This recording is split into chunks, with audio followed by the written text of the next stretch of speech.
I am Steve. I am Steve. I am Steve. Wait a minute. I'm Steve.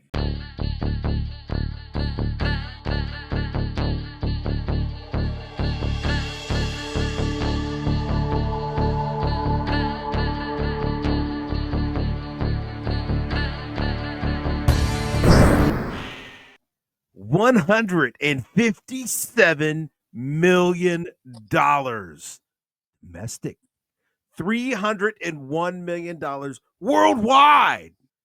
A Minecraft movie is exploding the theaters.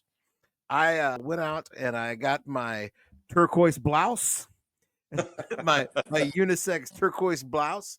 And no, I am not Steve, but me and Travis are here to report back to you, our Nerd Champ friends, on a Minecraft movie. Now, before we dive into the film in earnest, full disclosure, I was born in 1979. I am firmly a Gen X dad at this point. Now, Travis, you're Tim's age, correct? You're a college roommate of Tim's. Yeah. So I'm 41. Yeah. You're 41. So that makes you a on the Xennial end of millennial. You're not the millennials that they are looking for right here. So yeah. and he's also we're gonna have a Gen X / Xennial dad review. We are not the target audience, but we did go see it. And I will also confess my kids are 21 and 23 respectively. So my kids are almost too old to be the target audience at this. Now, how old are your kids, Travis? So mine are, well, actually they're both about to have birthdays. So they're 13 and 11, soon to be. Anyway. Okay. So they are probably in the sweet spot for this film. All that being said, we're not really worried about whether they like it or not. We're going to tell you whether we liked it or not. I will report that just overarching, I had a really good time. I thought I had fun. It was fun. What was your experience of taking in this film, Travis? I'm with you. I think it was a lot of fun. From just watching trailers before I went and saw it, it was kind of exactly what I expected it to be. Yeah. But it was a lot of fun. Now, if you're going to be nitpicky about story, there's probably some issues.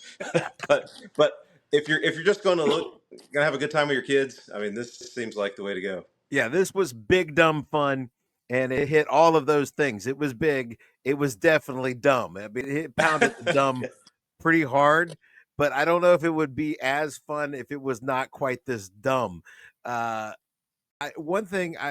theater, I have not seen that many free roaming teenagers in a place. I went at 9:45 in the evening. I'll be honest, we didn't buy our tickets. We went out to eat, and we're always buying movie tickets before we go out to eat. And you have that stress thing where you're like, oh God, they're slow with the food, and like I'm gonna miss it. So we're like, no, we're gonna time this. We're gonna get towards the back half of the meal, then we'll buy it, so we're not stressed out. Well, the showings sold out. They were filling up, like where there's like a seat in the front corner and the back corner were the only ones left. So we had to push it out 45, 50 minutes from when we were done eating. We missed 2 showings that were sold out. But at 9:45, I mean, we had kids. It was Saturday night, 9:45. We had prom dates filing into the theater. Yeah, girls in their prom dresses, guys decked out in their tuxes. We had bands of 14 and 15-year-old boys, probably 5 and 6 at a time, grouped together. And I have not seen that many groups of free-range teenagers with no adults since I was myself a free-range teenager. I didn't, and I felt, I don't know, I felt good about it. I didn't know that this generation would leave the house and interact in person like that. We went Thursday.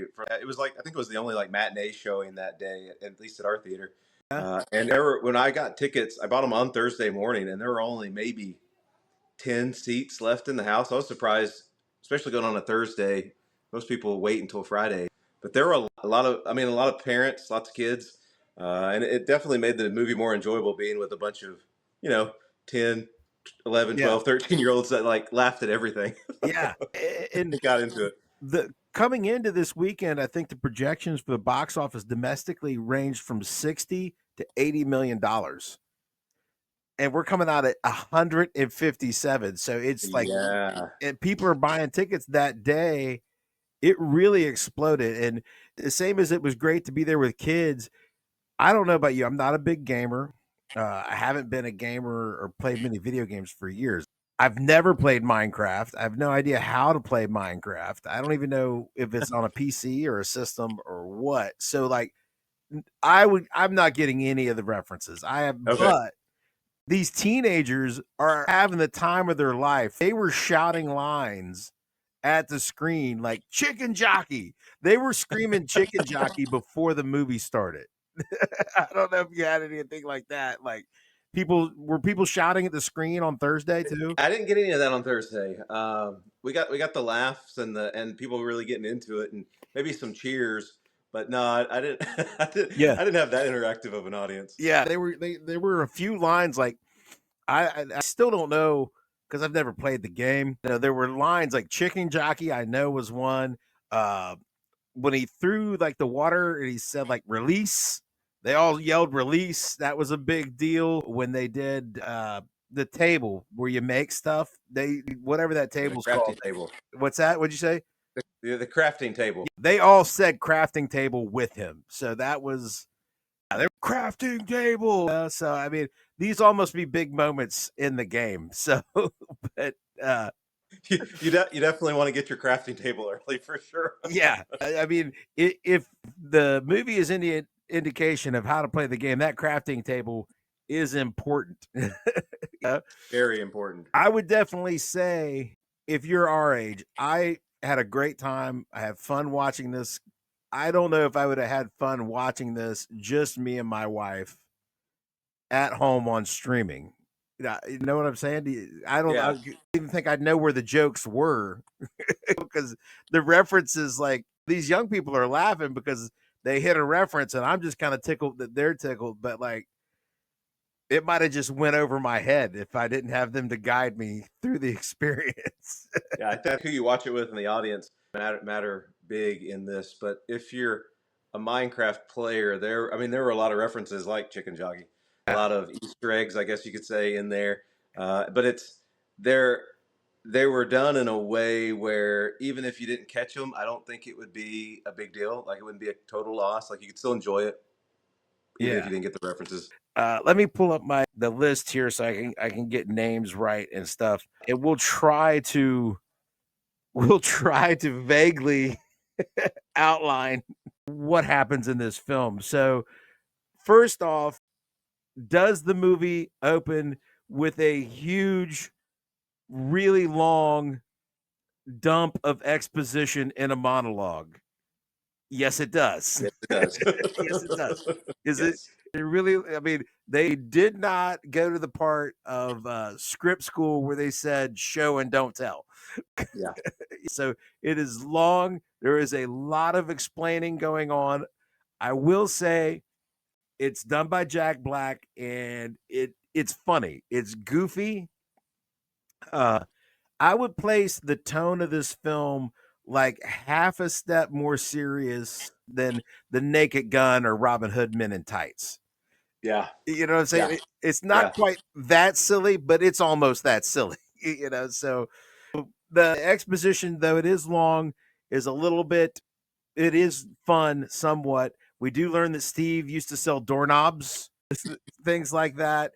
We get that he was obsessed with mining. We get the little thing where he gets past the miner once he's an adult because he tries to go into mines as a child, and there's this scraggly No old children allowed. yeah, the scraggly old miner will not let him in, and he goes back as an adult and he gives him the head fake, and, and so that was funny. Yes. But It's like this role is written for Jack Black. yeah, I feel like this movie is as much written for Jack Black as any other Jack Black. Like this is like Nacho Libre or like this is very much a Jack Black vehicle. So we get the Jack Black gives us as much as we are going to understand the world of Minecraft. We understand it through this exposition that he gives at the top.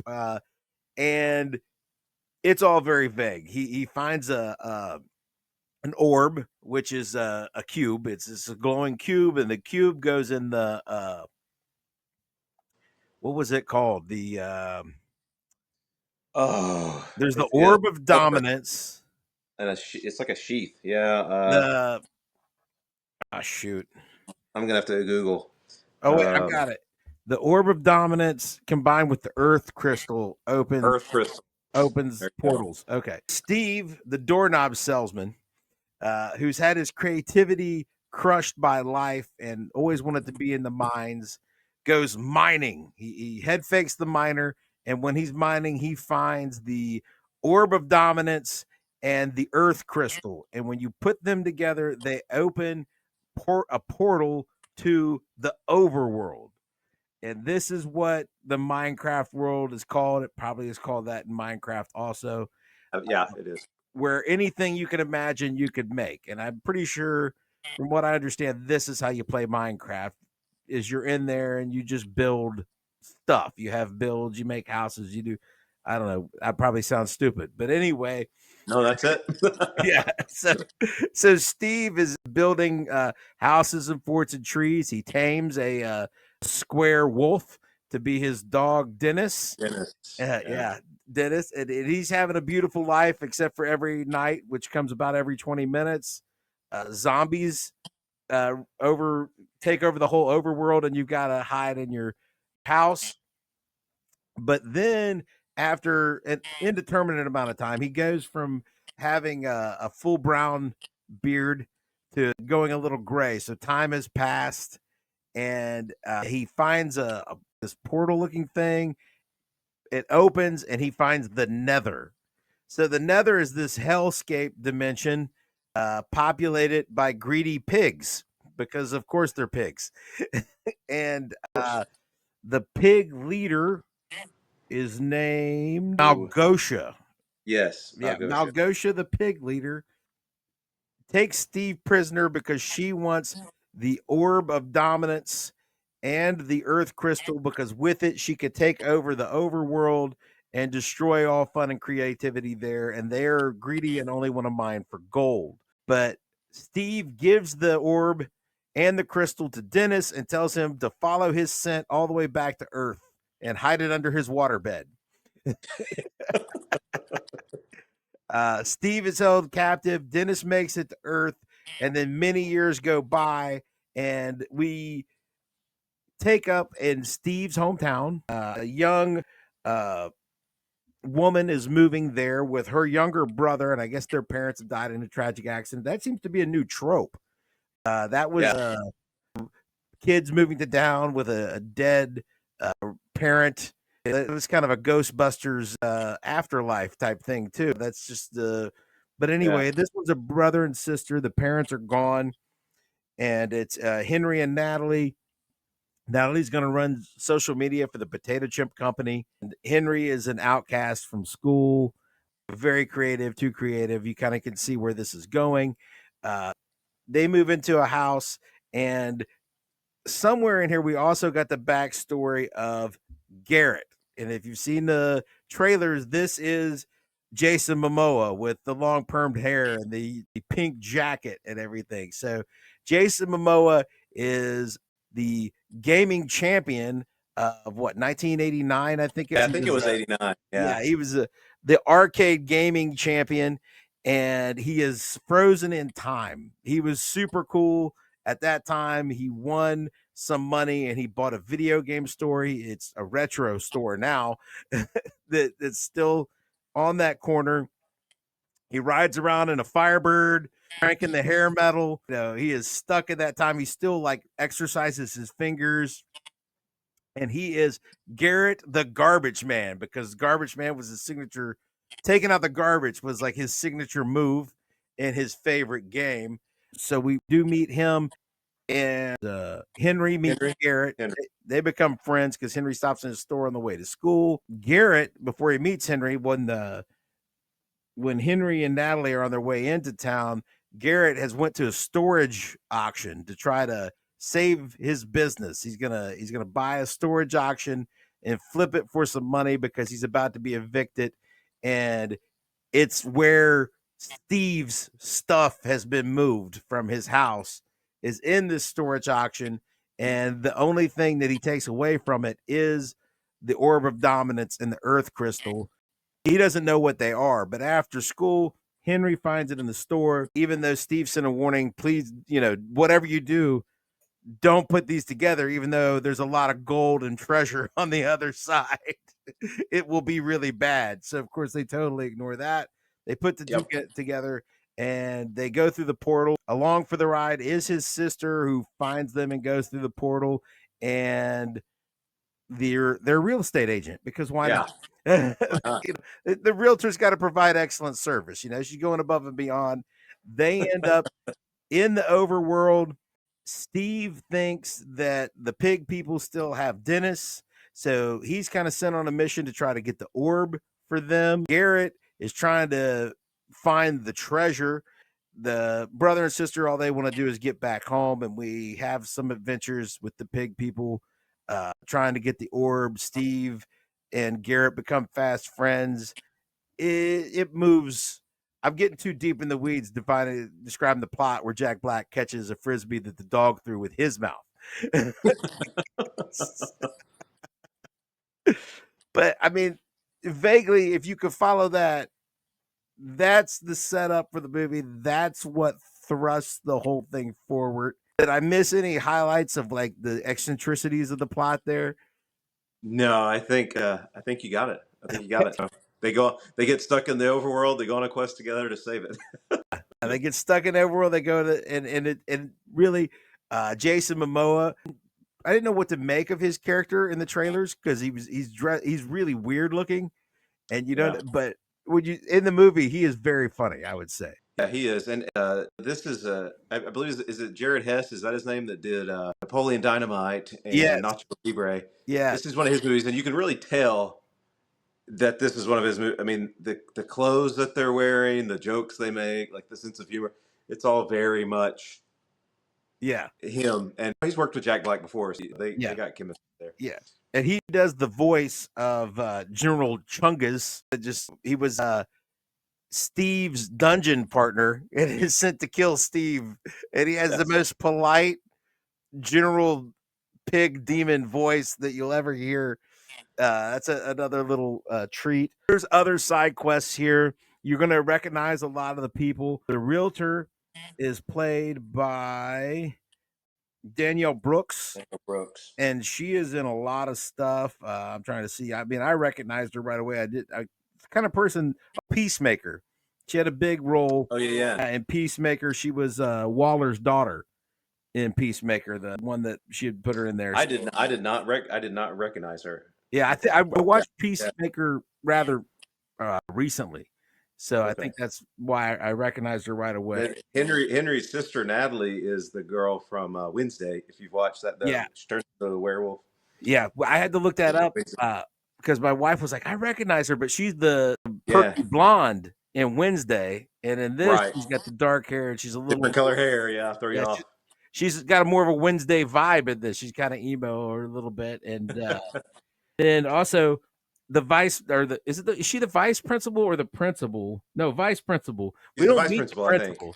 We get Jennifer Coolidge, that you all know from the White Lotus and the Discover Car commercials, is vice principal of the school, and she has a fun subplot where one of the villagers, an NPC, as the kids would call it, a non-player character, makes it through the portal and walks around in the real world, and she hits him with her Jeep Grand Cherokee, as she would say, and falls in love with this giant square-nosed villager that just goes me me.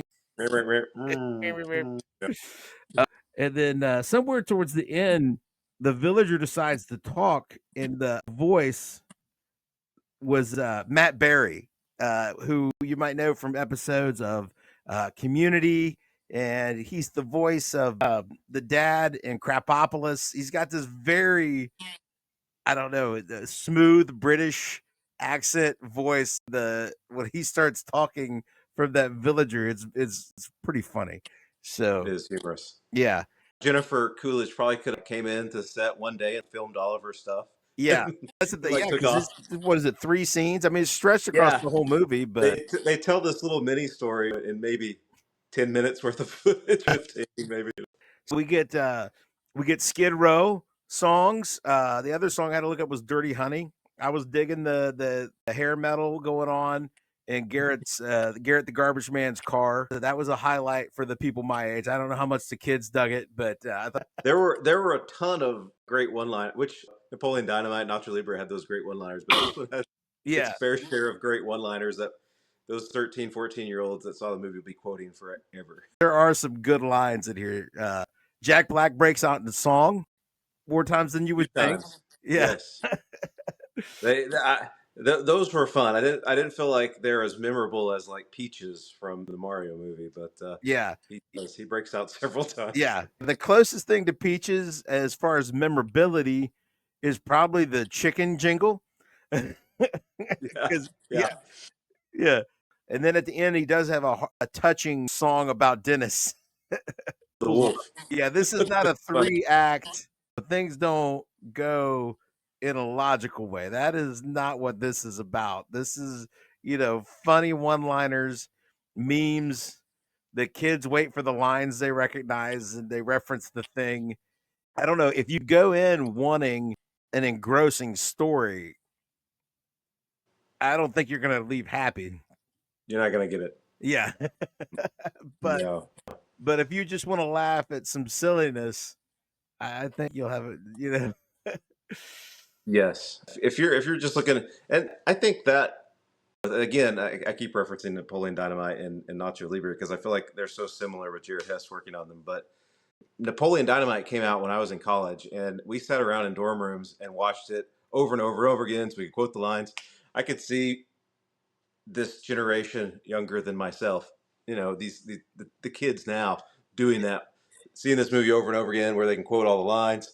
I don't know if it gets to Rocky Horror Picture level where you're going to have the screenings and everyone's going to dress up as characters and quote lines, but Yeah. I could see it with this generation if this really takes off. Just because it could be a lot of fun to do, act it out, say the quotes, say the lines. And I mean, we're at over 300 million on the first weekend, and Yeah, it it beat Mario.